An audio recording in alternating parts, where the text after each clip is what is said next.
pageant. Okay, so are we about to let them in? Once again, before we let them in, I want to thank and acknowledge our sponsors. Once again, thank you so much, Citadines Millennium Ortigas, for our venue for today, and for Within the Box for the flowers, Tay and Densha for the setup, Miss Shamsi Supso, and also Pina Beauty for sponsoring and making this event possible. Mabuhay. Okay, later in this, okay, so huwag na natin patagalin pa. Let's all call on and acknowledge our Miss Philippines Queen, starting off with Miss Philippines Cosmo 2025, Chelsea Fernandez.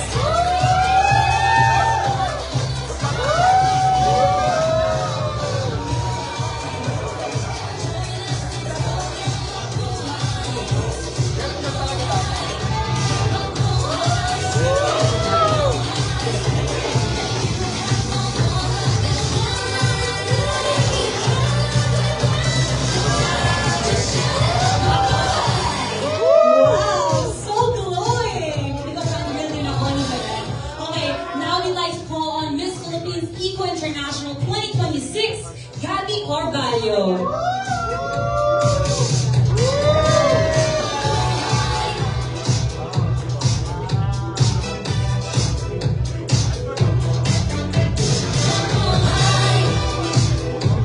Wow, so royal and royal blue.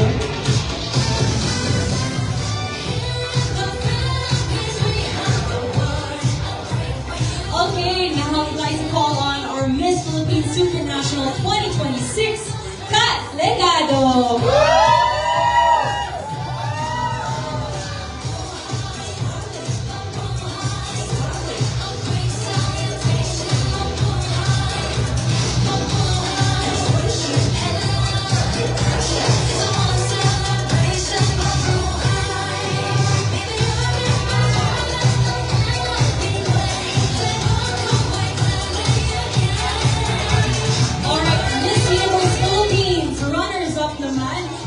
To a second runner-up, Eliana Marie Aduana.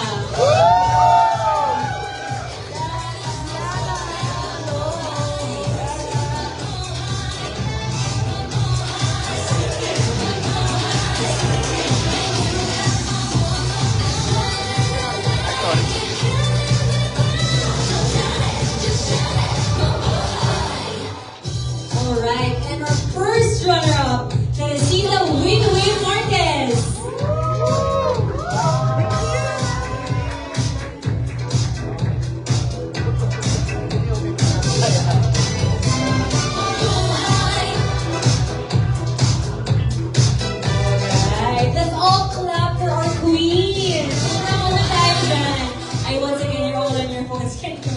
I know you're all clapping internally. Queens, congratulations! I'm so happy. I watched all of you live and you're all glowing and sobrang laban-laban. Kaya I am very happy to see all of you. And of course, now we'd like to acknowledge the presence, alam ko lahat kayo naghihintay na talaga, of our Miss Universe Philippines 2025, Atista Manalo!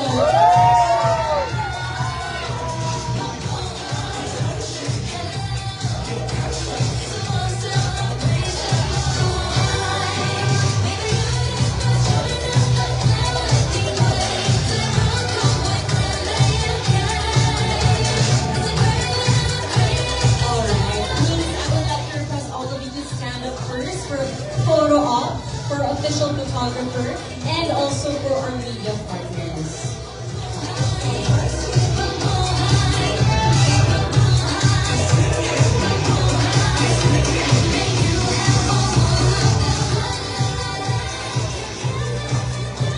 Alright, now let's see.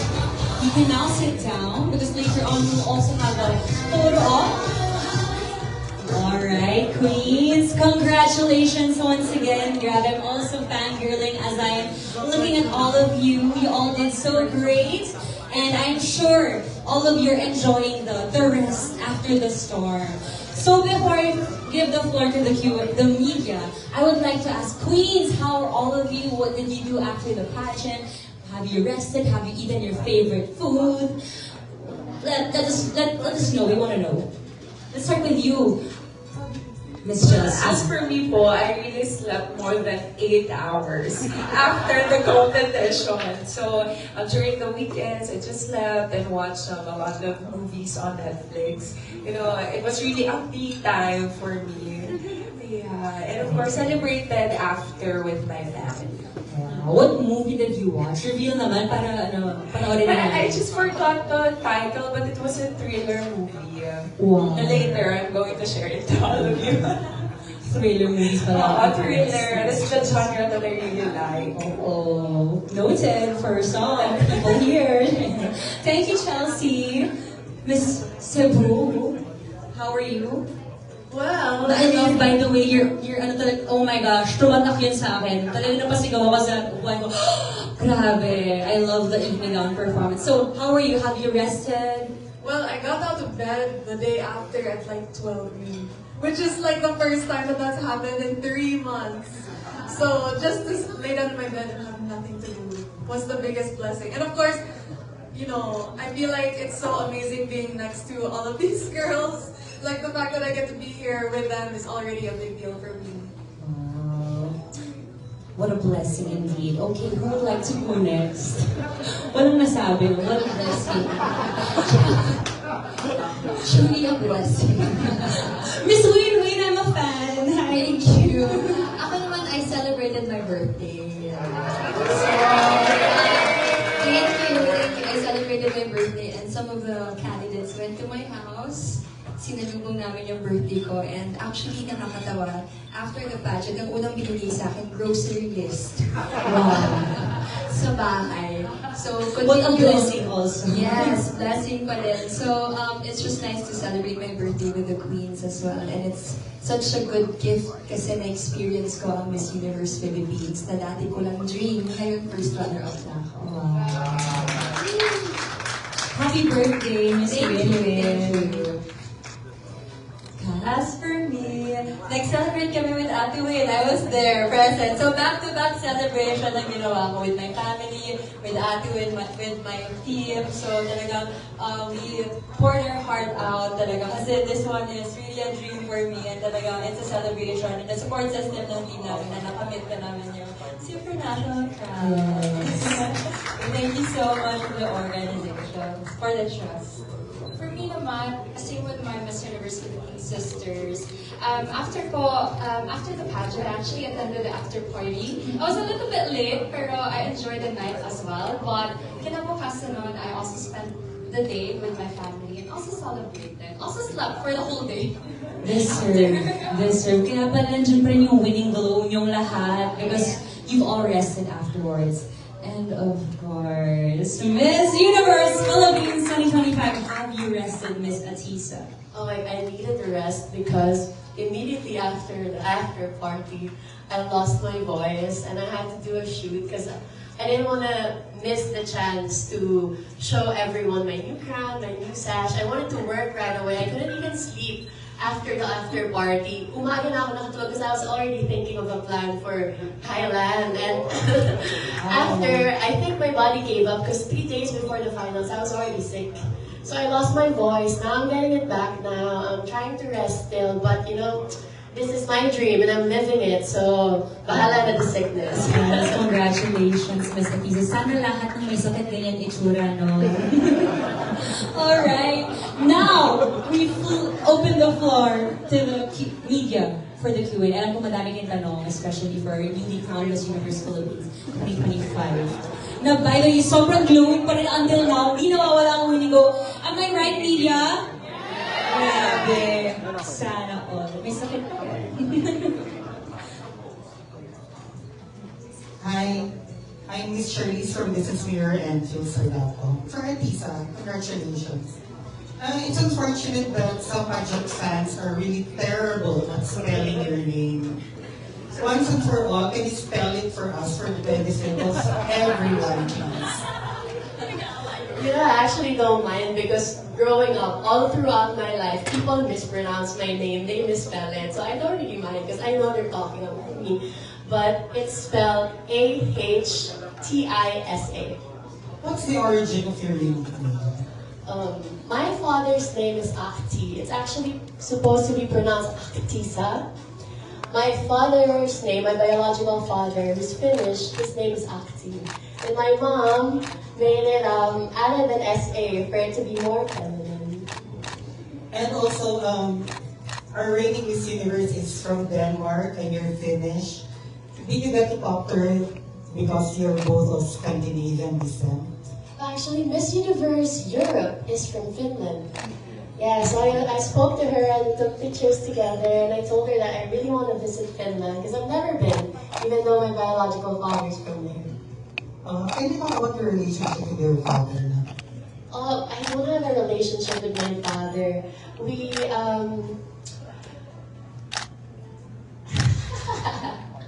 no, it's okay. We don't have a relationship. We speak every once in a while, but there's no father-daughter relationship just because I've never met him and we don't really speak a lot.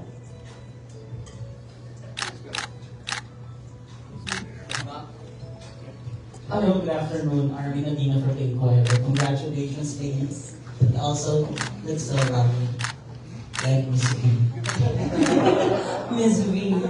Bakit din niya kasi Miss V. I'd like to know, how do you plan to use your title for the good of society? From Q&A!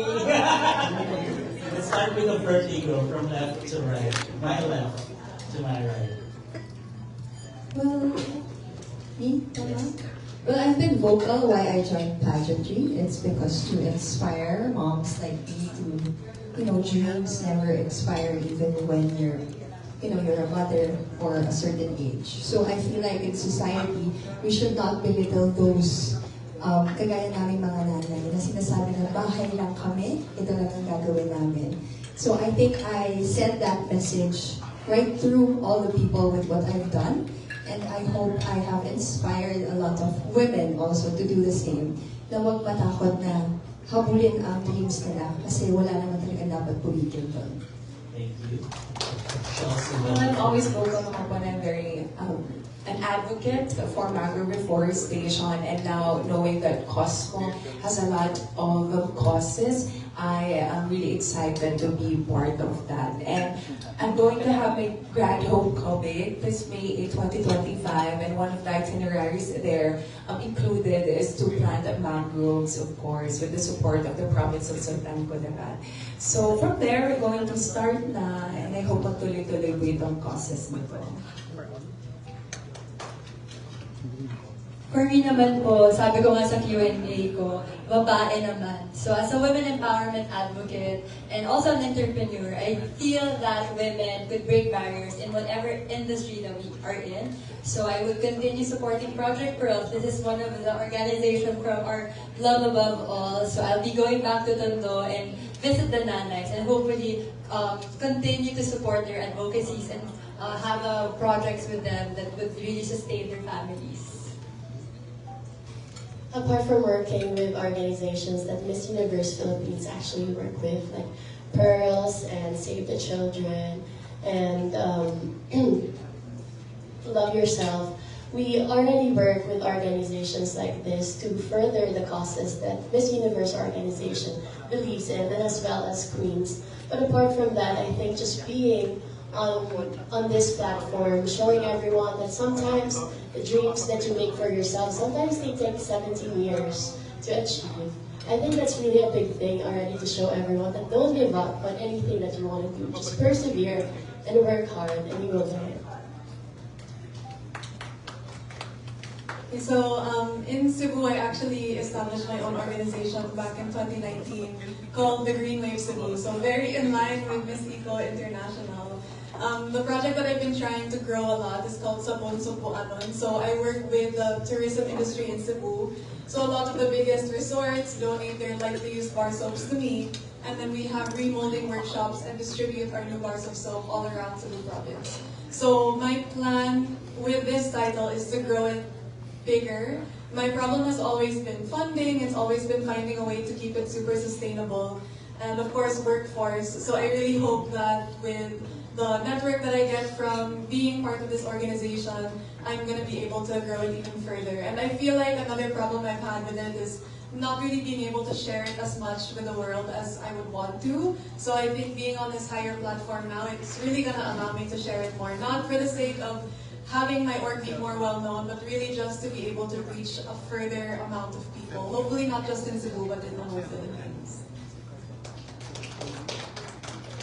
Well, for me, I want to start off by saying that one of the reasons why I'm really grateful for my title is because I am able to advance my causes with the partnership of the Miss Universe Philippines organization. And I've always known myself really to be really cost-oriented. So with this title that I have, aside from, of course, supporting our newly crowned queen, Atisa, and of course the other queens, I would like to use this platform to go around more the Philippines and promoting, the 17 Sustainable Development Goals through education. So I'm really excited to be able to do that, and also to use my social media platforms, because that's basically where a lot of people really are tuned in, and I think that can really be a big help to advance our causes. All right. Such wonderful questions. Such wonderful questions and also such wonderful answers. Another question from the media? Hi. Hi, I'm Christian from the Crown Philippines, from the Atisa Queen Answer on behalf of everyone. But this is another edition that has received enormous support for the Filipino pageant fans. More than 6 million views on YouTube. So, with the crowns and the titles, with you right now, how do you stay grounded and continue connecting with fans? I think for me personally, it's really important the people who surround me. And the people who surround me and support me, they remind me that apart from this crown, I'm still Atisa. We're still who we are. And this is just an added responsibility for us. It's just added audience for us. But at our core, we still are the person who we were before we were crowned. Any more questions? Hi, my question is for Miss Winwin. Hi, I'm Kirby from GMA News Online. Miss Winwin, there are many fans curious na kasi there were guesses. What's your gown gonna look like? But you chose that gown, which is stunning, can I just say? And can you tell us more about your gown? What was the whole process like in choosing that color, that style? Is there like a specific message you want to deliver through that style? A lot of people actually expected green, I think. But I wore that in the opening. But sometimes you have to leave something in the past. Now we want to evolve, diba? Actually, I had 2 colors in mind as well. It was actually yellow and magenta. But for some reason, when I tried the round gown, which is the magenta one, it really resonated with me with the tassel, because I'm very particular with grace and movement, and I felt like the gown was me. I felt like it was moving with me, it was gliding with me. That's why I chose the magenta gown. No other deep meaning with it, it's just that I wanted that the gown moved with me. So that's it. Alright, thank you so much for that question. More questions from the media. Hello, good afternoon. My name is Kim from Simple.ph. So, unang-una mabuhay kayong lahat. Masaya ako para sa inyo. Personally ito ha. So, I'm happy for you. Yun. But my question goes to you, Atisa. So, your journey is impressive and beautiful in and out. And then, nanalo ka nga, meron mga ipabash pa rin, di ba? But my question is, anong gusto mong sabihin sa iyong lola?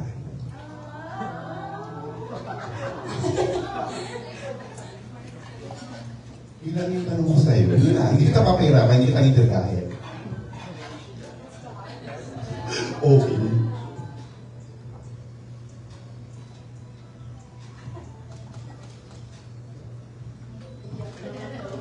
Sorry, Kuya.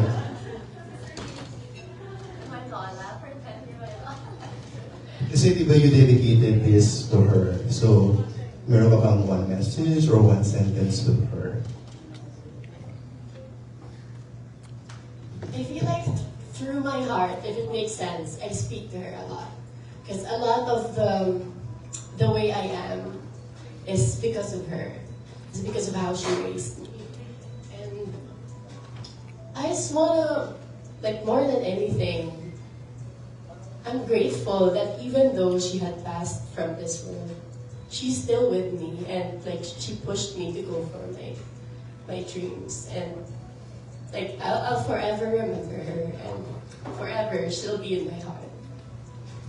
Okay, thank you. Thank you so much. And I'm sure she's smiling from above at Lisa. Okay, any more questions? Hi, ladies. You look so good. I must say that I think I told. Oh, why? Huh? Me? It's me. Sorry, came from the. Anyway, never mind. No, I was telling Sina Voltaire and Sina Shamsi and Jonas, like, like watching the pageant. It was like an amazing final Q&A. So congratulations. I super loved all their answers. And honestly, after I was like, oh my gosh, sino kaya yung mananalo? Like that. So yeah, congratulations. You all answered super confidently.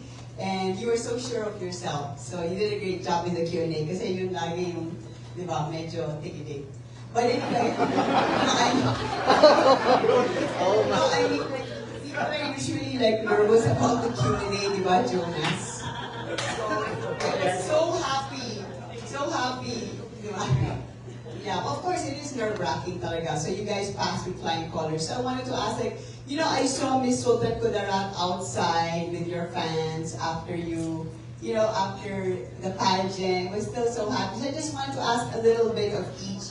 What was your after pageant moment that was so special for you na talagang wow, savoring this time? You want to start, Miss Sultan Kudarat? I'm actually focused on a lot, but... Okay, sorry. Okay.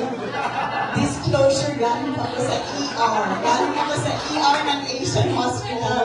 So, yeah. Sorry. So, I'm gonna have your waistline. You don't need to. You already have it. Come on. But definitely, the first thing that I did when I got out of the stage, I actually went to find my family, and they were actually all waiting at the parking.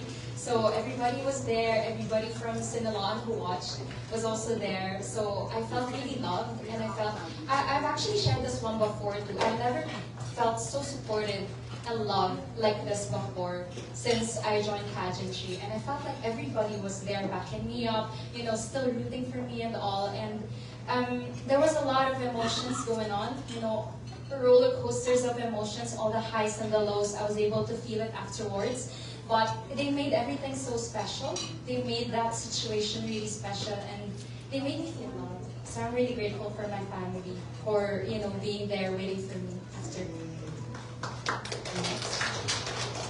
Hello. So actually, I'm gonna be real. Clearly, I was enjoying my time the whole entire night. If you saw my face during swimsuit, I think you know that I was really enjoying. For me, the second that I was called into top 6 was where I already felt like I was the winner in my own right. Only because I knew how tough this batch was, and it just meant a lot to even just be there in the top 6. One thing I prayed for before we even started was I just want the ability to answer Q&A. And so the fact that I was able to do that and just share my heart, I was so happy after. We kept taking photos na backstage after that part. We were all just super happy. And after just seeing my family, all the different events we've had, my family are always waiting there for me to come out. One candidate out of 66, my family is just waiting there for me. And so coming back home to them, especially that we're not from here, we're from Cebu. So seeing everyone who flew all the way out just for me was just the biggest celebration after. Super. Last ka na, Lisa. Win-win? Yeah.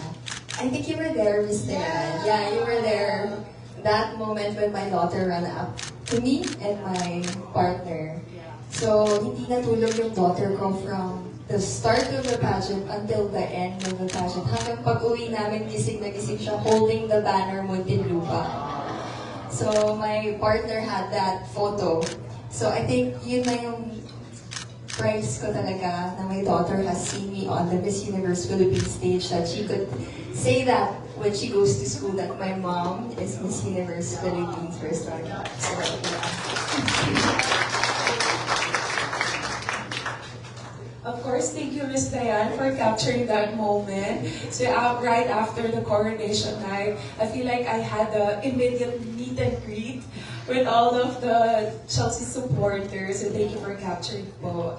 And of course, aside from that, my best friend, she's working in Qatar, and she went home just to watch my coronation night. And I was really amazed and shocked when I saw her, and of course I cried a lot. And she was actually the reason why I, joined Miss Universe Philippines, because I asked her to actually ask for a sign. So siya talaga ang nag-push sa akin. That's why I'm really grateful for her, and I'm so thankful that she really went home just to see my coronation night. Taguig, you were so stunning. I loved your hair all throughout, I must say. Really, Thank you, Miss really stood out. Diane. For me naman po, during that time, out of the arena, straight lumabas po ako, thinking, sino kaya susundo sa akin? Is my family still there? Because my parents were senior citizens. So, inisip ko, baka umuwi na sila agad. So, ang sumalubong po sa akin out of the arena is my friends, second family ko. They were all shouting, cheering for Taguig. And I was so happy to see them. And then when I saw my family, when I came home na sa bahay, may nakita akong tarpaulin. Yung mom ko nagpa-print agad ng tarpaulin. So it's all there. Miss Supranational, she's so proud. And she's watching this. I love you, Ma. And Miss Supranational ka na. So I'm so thankful. I'm so happy for this opportunity. At Tisa, My moment was, I haven't even left the stage. The moment they called my name as Miss Universe Philippines, I was happy, but also I was so happy with everyone's reaction that, it's also their dream to be Miss Universe Philippines, but I saw how much they celebrated that I won. And it really shows how amazing all of these women are. Even though they had to give up on their dreams, or I got their dream at this time, they were happy for me and they celebrated me.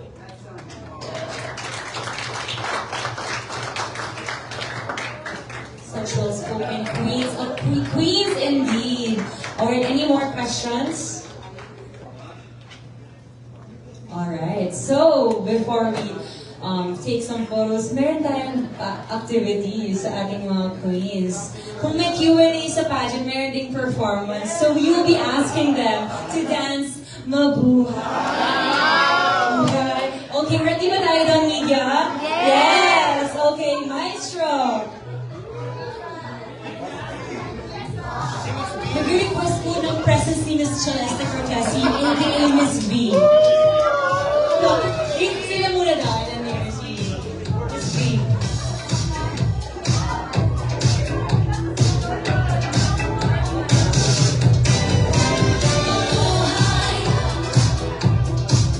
Okay,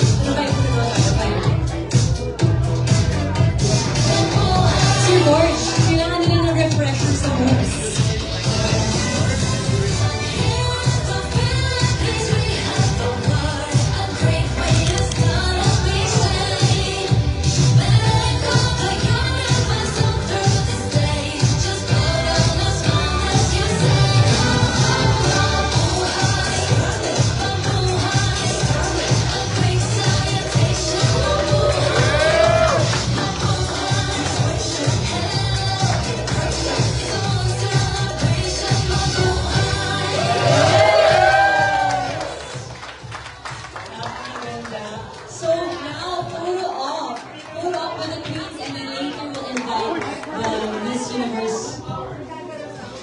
And Mr. Pilipinas.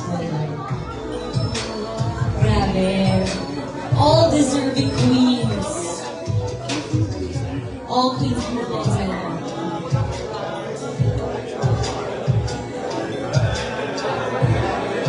Okay, but while we're setting up the photo, Mr. Global. What movie is it, Miss Chelsea?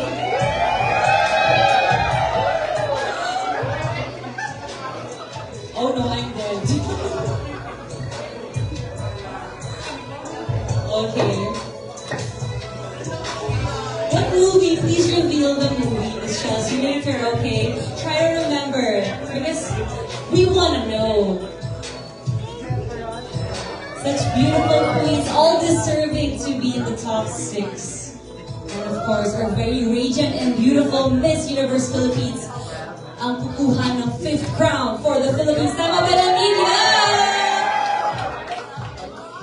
And of course, parang ang lakas-lakas talaga ng ating back-to-back win for Miss Eco International 2026, Miss Gabby Carvalho. Palakpakan natin si Miss Gabby!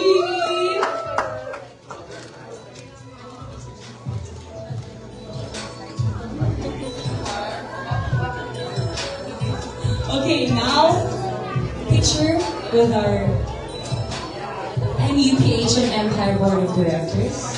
Once again, thank you so much to Within the Box for flowers for this afternoon for our queens. Kay and Densha for our venue setup. Citadines Millennium Ortigas for our venue. Miss Shamsi Suksok and Pino Beauty for making this event possible.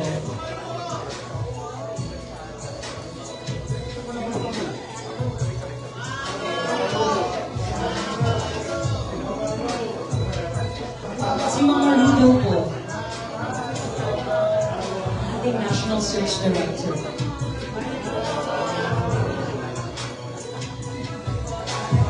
After po nito, sasayo po ang lahat ng mabuhay. Kasama po ang board.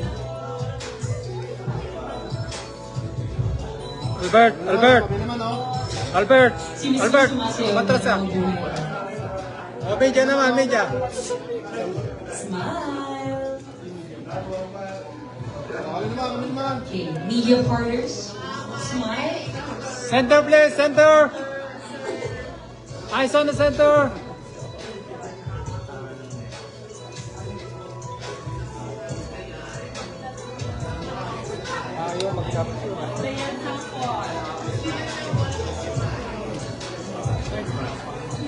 Photo with the Mr. Philippines Worldwide, please.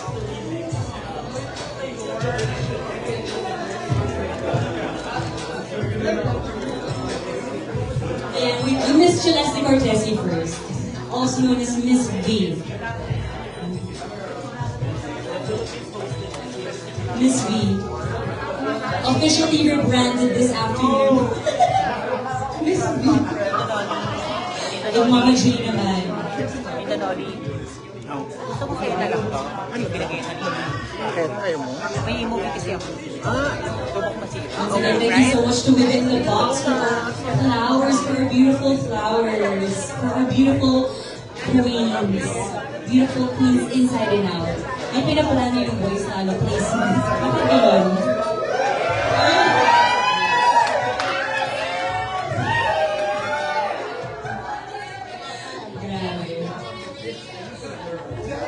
May corona na, may pagmamahal pa na namumuha. Ano ito?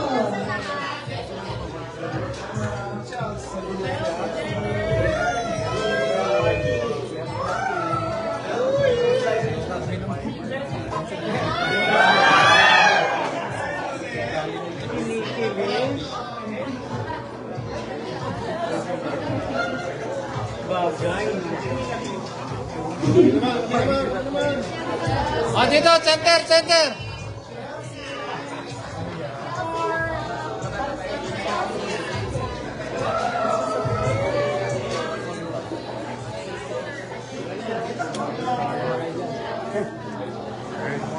Okay, so of course, because Citadines Millennium is our official venue sponsor, we'd like to ask our queens and kings to say thank you, Citadines Millennium Ortigas, to the camera. And 3, 2, 1, go.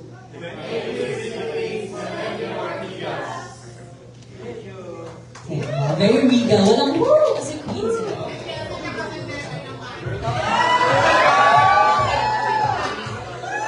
Context lang po, kanina po kasi may Q&A yung Mr. Philippines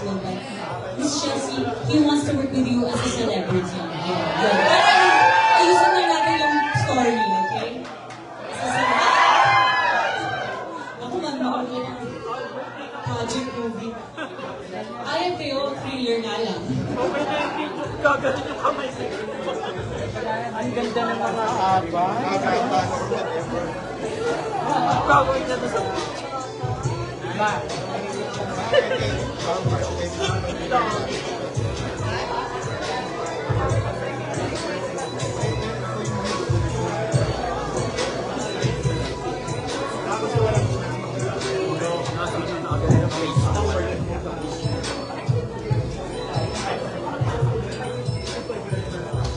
So while we're setting up the stage for the photo op, I believe, again, we'd like to thank our sponsors, Citadines Millennium Pilipinas, Within the Box, Pino Beauty, Miss Shamsi Soksok, and K Extension.